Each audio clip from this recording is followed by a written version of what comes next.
Good morning বন্ধুরা, কেমন আছো? আশা করি ভালো আছো। আমি খুব ভালো আছি। তা আমার ছেলে দেখো কত ঘুড়ি কিনেছে। এখন ঘুড়ি উড়াবে। সকাল থেকেই ঘুড়ি উড়ানো লেগেছে।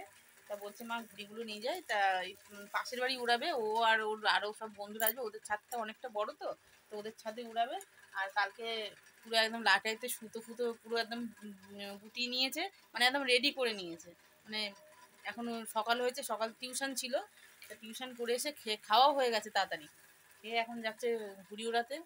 তা বলছে মা দুপুরবেলা বাড়িতে খাবো না, বাইরে খাবো, বিরিয়ানি খাবে, পয়সা দিয়ে দেবে, সব বন্ধুরা মিলে বিরিয়ানি খেতে যাবো। তাই আমি ঠিক আছে, বছরের একটা দিন বায়না করছে, আমি দেবো খুনি, যা ঘুড়িগুলো উড়িয়ে আয়।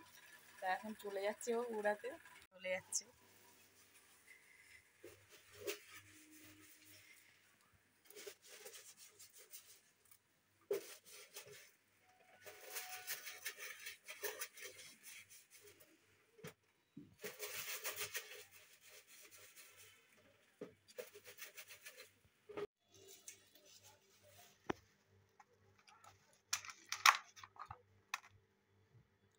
আজকে দেখো দাদা রুই মাছ নিয়ে এসছে, তা রুই মাছ করবো।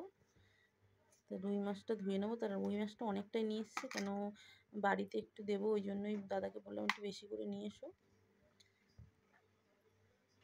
আরও বাজার টাজার রয়েছে, সেগুলো তোলা হয়নি, তা তোমাদের দেখাচ্ছি কি বাজার নিয়ে এসছে। বন্ধুরা দেখো, আজকে দুপুরবেলা রান্না করেছি হচ্ছে ঢেঁড়স আলু ভাজা করেছি, আর এখানে হচ্ছে মাছের ঝাল করেছি ধনে পাতা দিয়ে। তা আজকে দুপুরে এটাই হয়েছে। তো বন্ধুরা খাওয়া দাওয়া হয়ে গেছে। তা বৃষ্টি এসেছিলো, বৃষ্টিটা এখন ধরেছে। আর হচ্ছে দাদা দেখো ঘুমাচ্ছে, নাক ডেকে হঁদ হঁদ করে নাক ডাকছে, ওই দেখো দাদা ঘুমাচ্ছে। তো যাই হোক, আমি বাইরে চলে এসেছি। তা সেলাই করতে বসবো বলেই আসলে কাজ বাজগুলো করে নিই ভাবছিলাম সেলাই করবো। অনেক শাড়ি জমে গেছে, মানে এখন পুজো আসছে যেহেতু, বুঝতেই পারছো যে কত শাড়ির চাপ থাকতে পারে। তা যার জন্য একটু শুয়েছিলাম।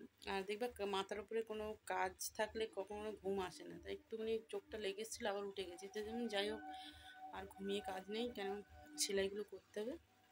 তা বাইরে চলে এসেছি, কেন দাদা নাক ডাকছে বলেই বাইরে চলে এসেছি। তোমরা শুনতে পাচ্ছ না জানি না, কিন্তু নাক ডাকছে। তো যাই হোক, ঘুমাক। আমি বাইরের সব দুপুরের বাসন টাসনগুলো মাজতে পারিনি, যেহেতু জলও চলে এসছে।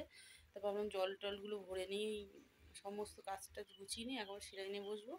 এখন সন্ধে অবধি করবো, সন্ধে অবধি করে নিয়ে তারপরে ইয়ে করবো, কেন কাজ না শেষ হলে মাথার থেকে টেনশন যাবে না, ঘুমও আসবে না।